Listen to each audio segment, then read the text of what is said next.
To be honest with everybody here, man, I think everybody's after Sunday was in a fog almost, like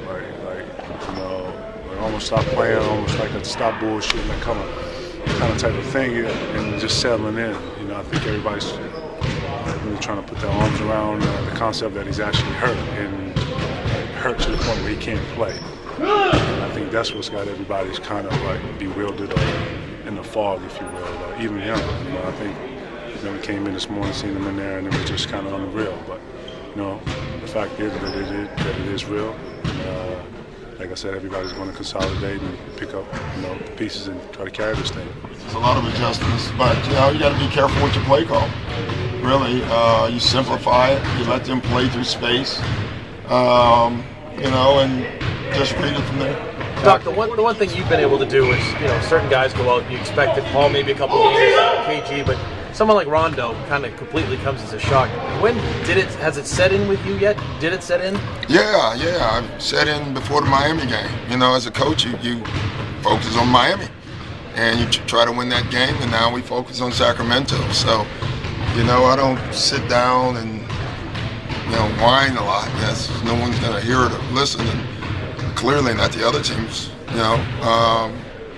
But I do think we can be really good. I think it's just will be a little different, but I think we can be really good. Why? Because I like our guys on our team. We're already doing it a lot with the second unit. The first unit was watching it, what we were doing with the ball movement. It was no point guard system with that unit. That unit was becoming very successful, and now it's just the entire team does that. We did it once so far against Miami, and so now we just got to get better at it. Is this point guard by committee, Doc? Is that the way you're It's just basketball. There's no point guard. It's just basketball by committee. I had some teams in Orlando. Darryl Armstrong was my point guard. He's a little like Jet, and Grant Hill brought it up. We had the year with Grant Hill, Mike Miller, and Jet, Darryl Armstrong, and whoever brought it up. It didn't hurt us at all. We scored a ton of points, and we just didn't have a lot more talent after that. So, but I think it's going to go game to game in that way, and that's the adjustment. If anything, is if LB has a guy that's pressuring him, I don't want him bringing the ball up. If we're playing a team that has two guards that can pressure both guys, I don't want either one of them bringing the ball up. And you don't know that until each game starts. Before it didn't matter. You gave that no thought. Rondo was bringing the ball up. Now we have to really be focused on where their pressure is coming from. Think back of the Bulls back with Michael. They had three guys. We pressured, as a player, if we pressured B.J. Armstrong, Michael brought it up. We pressured Michael, Scotty brought it up. And it's not that hard to do. It's just different for us. Doc, you've talked about the transition game all season long. How does the loss of Rondo affect that? Well, just the advanced pass. We go back to the old Celtics, back with Danny and DJ where they were advancing with the pass. They couldn't advance with speed. Tell Danny I said that.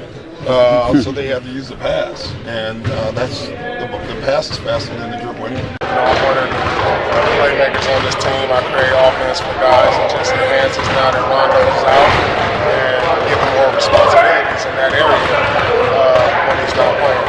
So I'm more than capable of doing it. Done it a lot of times. So it's here for the rest of the season. I don't think Miami worries about running too much offense through LeBron. I don't think the Lakers worry about running too much offense through Kobe, or just go down the list. So why should we worry about running too much offense through Paul? You know what I mean? I don't think that's a problem at all. I don't see my role changing at all. I just feel that the minutes is going to be more, but everything else just got to go out there and do a little bit better and a little bit harder. Like I said, with on the offensive end, Rondo's a playmaker, and so from now we just got to be able to execute a little bit sharper now. So I see that's the only things changing as far as having that one playmaker. Everybody has to be on the same page and execute. I'm not Rajon Rondo. I'm Leandro Barbosa, so my game is totally different than his game and for what he does for the team. As far as myself, what I can do for the team, for sure is my best, that I'm going to try to do. Doc will talk to me what he needs from me, and we'll see how it goes. What's the mindset when you come in to play point when you replace a guy who's lost? Like I said, I mean, I will try to do my best, but I'm not a point guard. I'm a shooting guard, and if you dock upon me in that situation to play the point guard, I will try, but I will do my best. I'm not Rajon Rondo.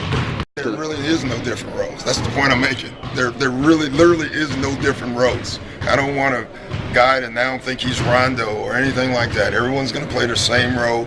The only different thing is someone else may bring the ball up and then pass it. That's the only difference. That's it. Kevin in the post more, giving the ball to Jason Terry off down screens more, or having him come off pick and roll a little bit more. So we're just going to have to find a variety of ways to create our offense now. The fact the rest of the guards on the bench are going to have consistent minutes now, do you think that'll help them find their Yeah, I think consistency always helps. I think it'll help Jet in some ways just because, he'll have the ball at times, probably more. And it may hurt some guys. You just don't know. That's the unanswered question is, I'm hoping it helps some guys, but you never know. Is there any chance that if you guys come together the way you're talking, you guys can actually play better in the second half than you did in the first? What are you looking for? Well, I hope here, man. Look, I'm just trying to give y'all the basis of what it is right now amongst us and our mindset and going in, taking on this big agenda. When you look back at Rajon's development and how good he's become, was there almost a tendency at times over this year that, to kind of let him do too much and sit back and, okay, well, he's going to handle this, and this here, and he'll get us into this, and, was there kind of a tendency to just kind of let him do too much, I guess? No, we trust Rondo with the ball, whatever he's doing, whatever he's calling. Sometimes we look at him sideways like, why'd you call that? But, other than that, we run it. We not only respect the young guy, but we believe in him. So, there's no false hope and none of that.